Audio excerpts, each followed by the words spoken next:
Patīk?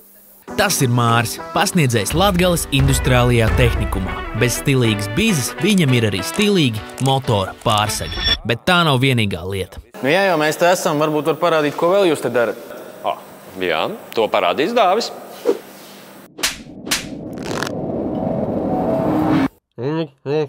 Kā redzams, šeit audzēkņi var mācīties pulēt, lakot, krāsot, pat aerogrāfiju.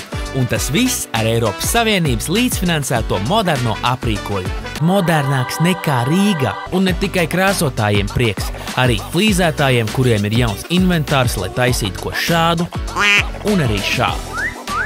Tas noteikti palīdzējis audzēkņiem uzrādīt labus rezultātus Skills Latvija konkursā. Un jā, arī dāmas var būt labas flīzētājas.